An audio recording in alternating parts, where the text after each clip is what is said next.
Hello, and welcome to another episode of the Music and Therapy Podcast with Relationship Coach Keana W. Mitchell. I am your host, Keana W. Mitchell. Well, I hope everyone is doing well and that you had an amazing weekend and that your day is going awesome. Now, I don't know if you know this or not, but in addition to the Music and Therapy Podcast, I also have a Facebook group called Transform Your Marriage While Transforming Yourself. So in this Facebook group, I either do weekly Facebook Live videos or a video to help couples navigate some of the challenges in their marriage. I also answer questions during the Facebook Lives.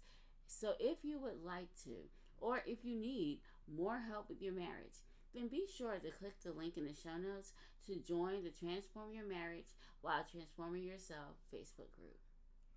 Last week on the podcast, we talked about gaslighting, and we talked about how you can tell if your spouse is trying to gaslight you. Here are a few takeaways from last week's episode of the podcast. Number 1, they try to isolate you. Number 2, they make you doubt your own perception of events.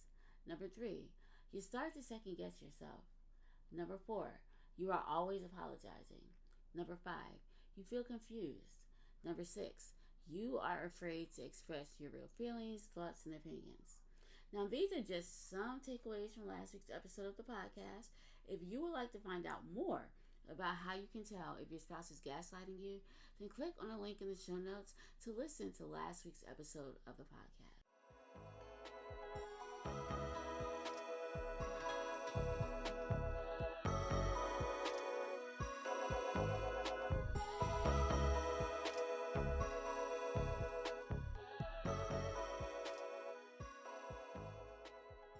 This week on the podcast, we are diving into a topic that affects many relationships, and we're going to be talking about what to do if you are dealing with a narcissistic spouse. Now, before we go there, let me just say, I've heard this term used a lot recently, and I don't feel that people understand completely what a narcissistic spouse is, what narcissistic personality disorder is, or if their spouse actually have it. I know sometimes when you're going through a difficult time, it is easy for us to diagnose our spouse like, oh, they're gaslighting me, which you talked about last week, or they're a narcissist. But unless you really know what a narcissist is, we cannot give them that diagnosis because it's unfair to the relationship. If you think your spouse is a narcissist and they're not, you're going to treat them that way. And that is going to affect you guys trying to work on the marriage or the relationship. So today we're going to sit here and we're going to talk about what a narcissist is, what narcissistic personality disorder is, and then how you can tell if that is your spouse or not, and then what you can do if it is. So hopefully this will help you be able to realize, oh, well, maybe my spouse is a narcissist, maybe they're frustrated, maybe they're angry, maybe they don't know how to deal with their emotions. You know, it can help you kind of figure some things out as you navigate through working through your marriage. And I do want to, especially in the Facebook group, guys, I really want to talk about things you can do to help your marriage. But before we even get there, we have to have this conversation so that when you go in, like, okay, I want to fix the marriage or I want to work on it, you're not diagnosing your spouse, because that is not the thing to do. But I wanted to talk specifically about the diagnosis of what gaslighting was, like I did the week before last, and what narcissism is, so that you guys will know, okay, that's probably not my spouse. This is what we need to work on the marriage. Because I've heard a lot of people diagnose their spouse and it wasn't true at all. So let's get that started with it. So narcissism is more than just vanity or self-importance. It's a complex personality disorder that can have a profound effect on relationships. A narcissistic spouse often exhibits traits such as showing lack of empathy, a constant need for admiration, and manipulative behaviors. In order to deal with narcissism or understand what it is, or to know if that is your spouse, we have to go into more depth. Another thing that is important is that narcissistic personality disorder is characterized by a long-term pattern of exaggerated self-importance, an excessive need for admiration. Okay, so when I say excessive, that means over the top. You know, all of us wants to be appreciated. All of us wants to know people admire us. But when it's excessive, then that can be a symptom of NPD, or narcissistic personality disorder, and having a lack of empathy toward others. Now, this is important when we think about this, that we look at the full term, because it said the definition is like, this type of personality disorder is characterized by a long-term pattern. So it's not something that happened in a day. It's something that has been going on for a long period of time. Is exaggerated self-importance, because all of us are important, but when it's exaggerated self-importance, excessive need for admiration, or a lack of empathy toward others, all of these things combined might be a sign that your spouse has narcissistic personality disorder.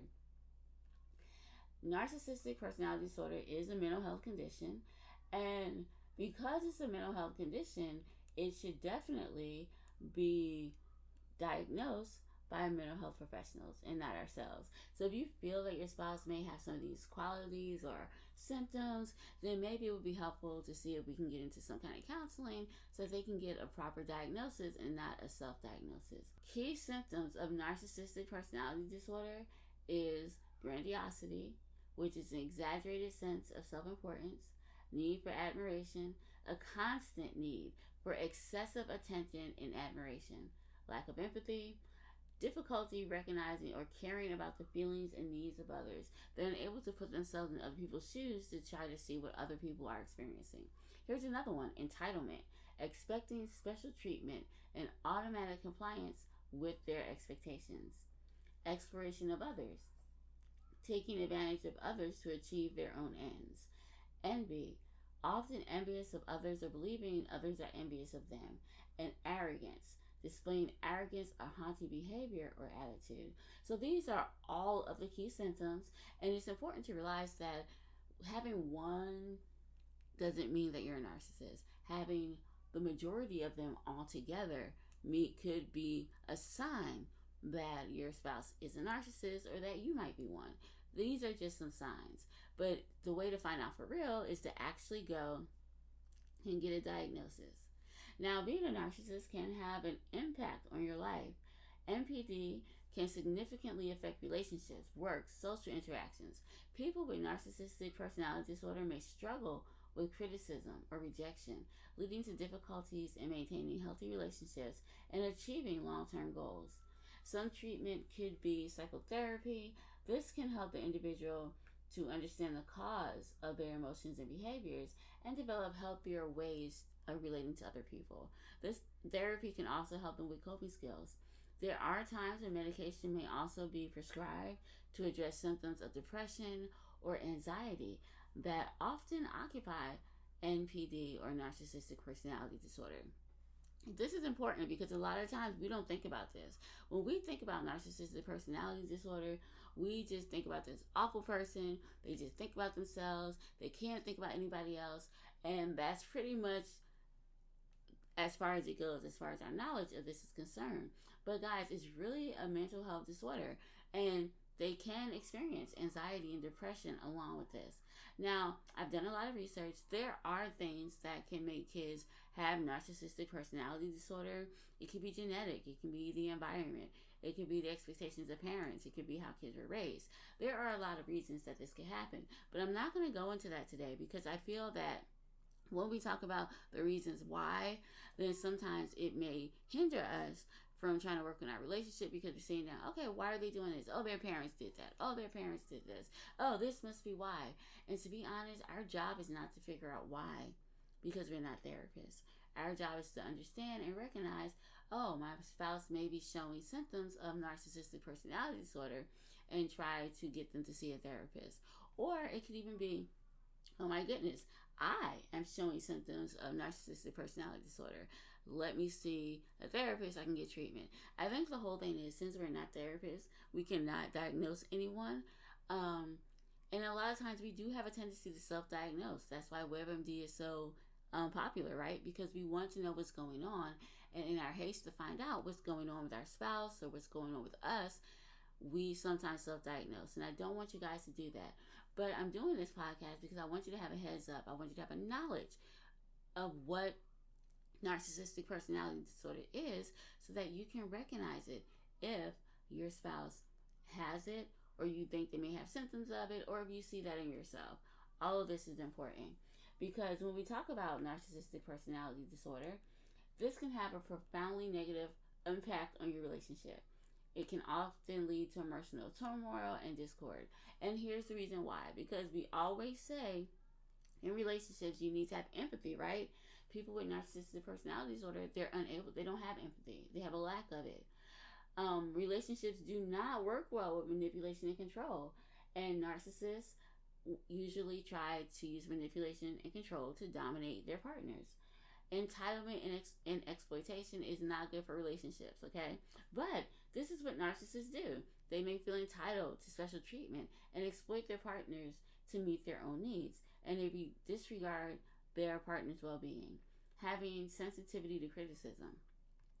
This is not always a positive thing to have in a relationship because we're not perfect. There are going to be times where we're going to have constructive criticism from our spouse. But if we're so overly sensitive to it, then you can see how this will not work because we're not going to hear what our spouse is saying. We're just going to be defensive, upset, and it can make communication difficult.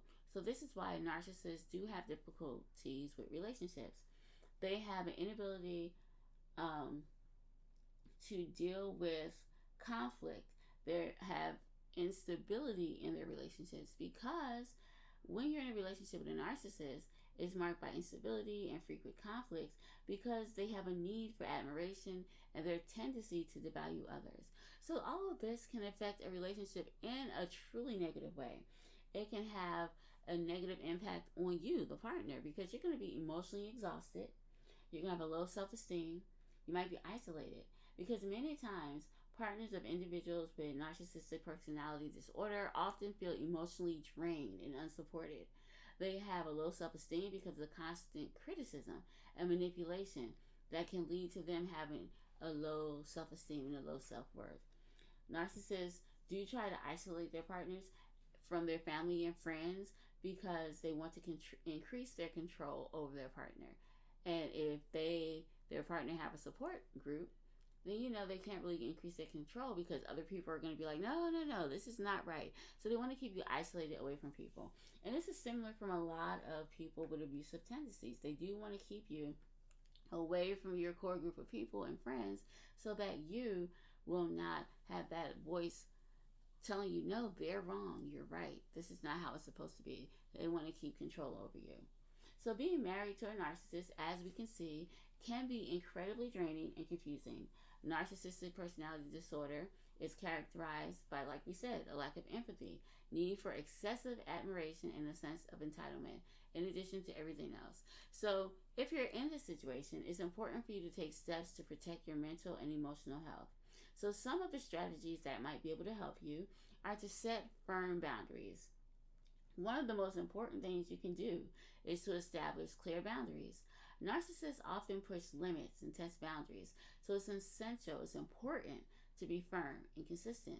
Decide what behaviors you will tolerate and communicate these behaviors and boundaries clearly. For example, you might say, I will not engage with conversations when I'm being belittled or disrespected. And then in situations where you are being belittled and disrespected, you don't engage. Prioritize self-care. Living with a narcissist can take a toll on your well-being. Make self-care a priority.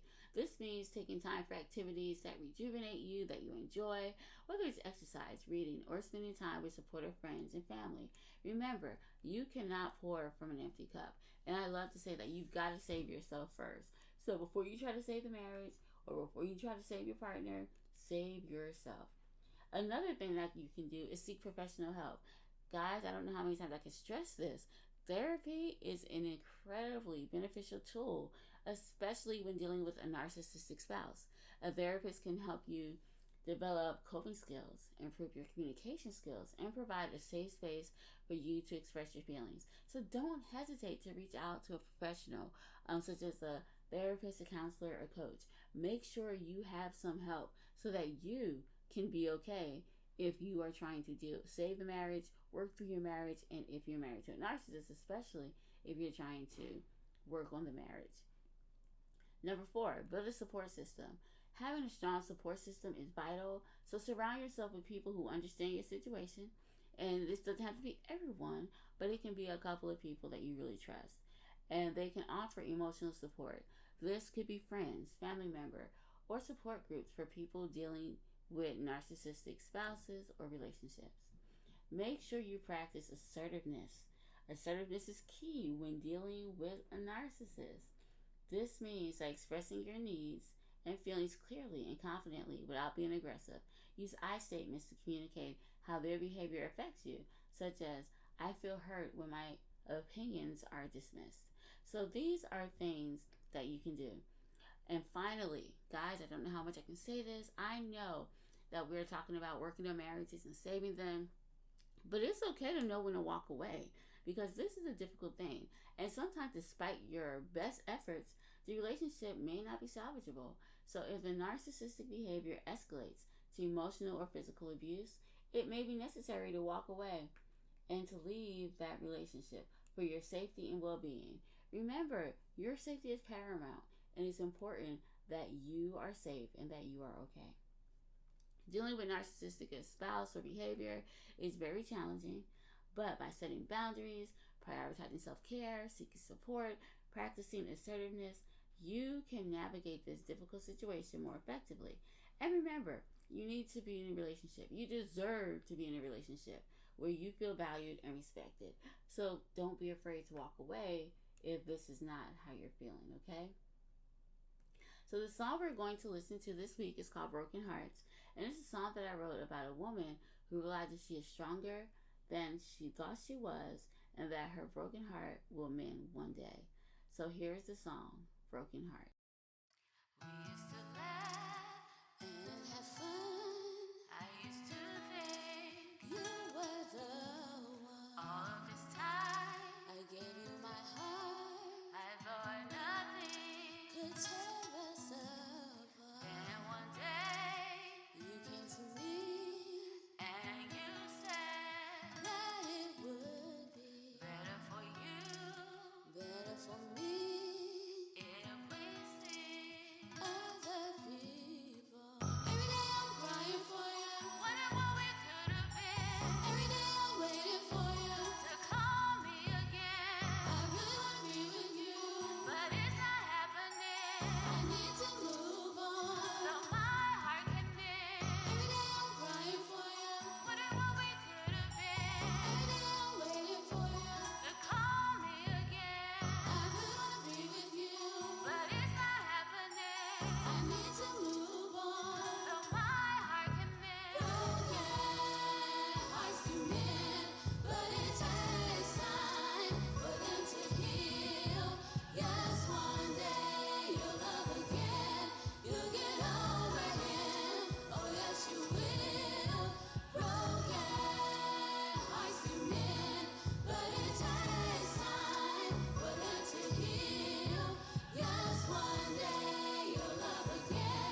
Before I end the podcast, I would like to thank you so much for being here with me today. I absolutely love hanging out with you each week, and it's always a pleasure to spend time with you. If you love the podcast as much as I love spending time with you, I encourage you to share this week's episode with a friend or family member, and make sure that you like and follow the podcast wherever you listen to podcasts. I will also love it if you will leave a review for the podcast so you can let me know how much you are enjoying the show. Because I am so thankful to you guys, I am going to be giving away a free gift. I understand that being married can be difficult and stressful at times. So if you are looking for a way to stop arguing and resolve issues in your marriage, then click the link below in the show notes to download your free PDF about how to solve problems in your marriage. If you would like to contact me, feel free to contact me on social media by clicking the links in the show notes, and I promise you that I will respond to your message. Well, I think that's all for now. So until next week, have an amazing day and a wonderful weekend. Bye-bye.